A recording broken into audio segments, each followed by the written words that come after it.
Hi everyone, today we're at the Eisenhower Park Lakeside Theater. We'll be listening to and recording the Nassau Pops Symphony Orchestra, which I am very thankful to be a part of. But first, let's listen to Louis Panacciulli and Manuel and what they have to say about this amazing orchestra they started decades ago, and some behind-the-scenes rehearsal footage. So, we hope you enjoy the concert. Hi, we're here with Louis Panacciulli and Manuel, who are part of the Nassau Pop Symphony. So we have a few questions for you, and the first one is, how did the symphony start? You want me to take this one? All right. Well, Dawn and I did a lot of community theater, and I think it was a show with The Sound of Music. And during the break, one person said, this music by Rodgers and Hammerstein is really beautiful. I had put a orchestra together. And somebody said, I wish we had an orchestra that did this kind of music all the time. So I said, no, that would be very difficult to do. And Dawn turned and looked at me and she said, you can do it, Louis. And that was the impetus to get started. We had some friends here at Nassau Community College that allowed us the use of their facility and their equipment. And the first few years are a little tough getting the group off the ground. We started with about 35 musicians, and we're now about 60. So that's pretty much how it started. We do a repertoire of music from Broadway, from television, and film. We do. I remember speaking with my mom at the time, and she really liked the Boston Pops, which was a full symphony orchestra, but it played music that a lot of people could relate to and really liked. So we decided to be the Nassau Pops, like the local version of the Boston Pops. So obviously most people here, including myself, only come to the rehearsals and the concerts, but what kind of behind-the-scenes work goes into making all of this happen? Oh, there's well, like even just from deciding on what music to do, and we've actually accrued quite a library of our own. So like you not only need to decide what you're going to do, but see, do you have the music? Do you need to buy it? You're going to borrow it from someone. Keep in touch with the musicians, and then try to put things together, because not everyone is always available all the time. So you need to get people who can make the rehearsals and the concerts, sometimes fit in subs. Do have to work on publicity too, just getting the word out there. We do have a mailing list and a website to be able to get some of it out, and then there's also trying to reach out to some of the local papers and that sort of thing too. So that's just some of the behind the scenes. All right, thank you. So I want to take a trip down memory lane, and I want you to explain some of your favorite moments being part of the orchestra. Oh, I know. I want to start with one. Earlier, we used to go to, as a family, we would go to things at Eisenhower Park all the time, down to the, like by the lake. And I would often wonder what it would be like to be up on the stage. And I think, oh, that would be just so great. I wonder how you get to do that.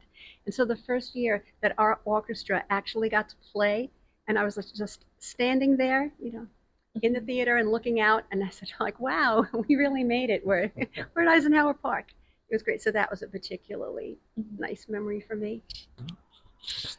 Over the years, we've had the opportunity to work with a lot of different celebrities. You might not know them because there may be people that are a little older to do, but we worked with Joe Piscopo, who used to be on Saturday Night Live, and he does a whole Frank Sinatra thing.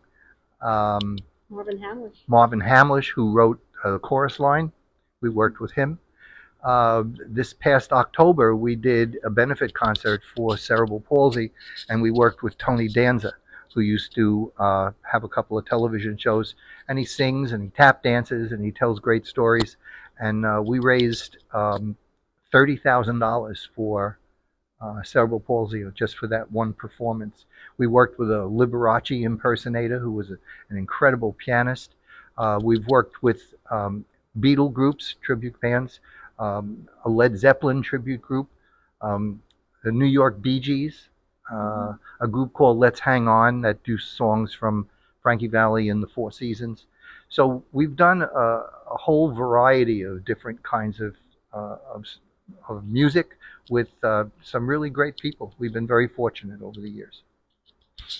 So there's obviously a lot of genres that you have to choose from, and it's probably a very difficult decision for you, because obviously you also mentioned how much effort you put into choosing your pieces that you're going to perform for your concerts. So could you tell me the process of choosing those pieces? Well, actually, that's my job. I'm the music director, so I get to pick the music, and I always show it to Dawn, and Mhm. she always says, "That looks good." So, like, what compels you to choose those specific pieces? Well, this year we decided to do a series of songs that were written all by American composers. Mhm. So we call this series of concerts America 2024. And at the end of the performance, we have 3 or 4 numbers that are more patriotic in nature. Well, thank you so much for speaking with us. You're very And welcome. be sure to catch them in concert. Yes, thank you. At 21, and there's no hole at 29.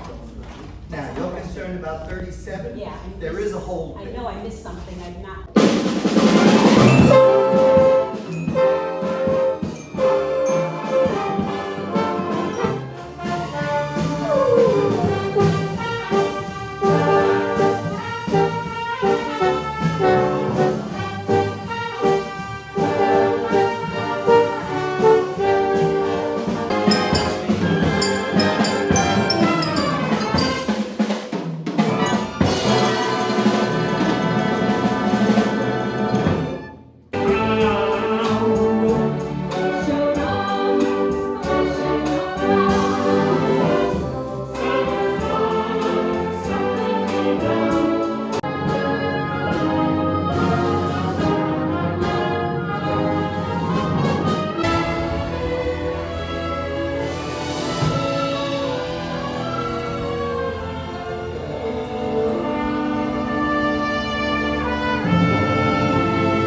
Beauty school dropout, no graduation day for you.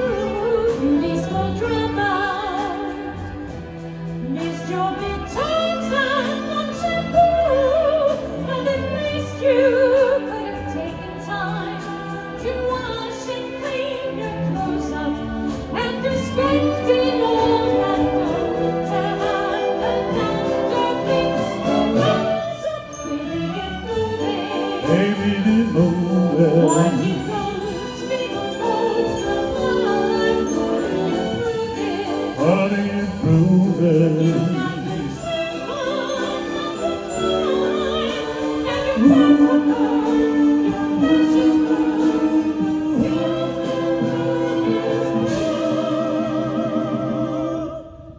Wipe off that angel face and go back to high school.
Feel like a phantom still today.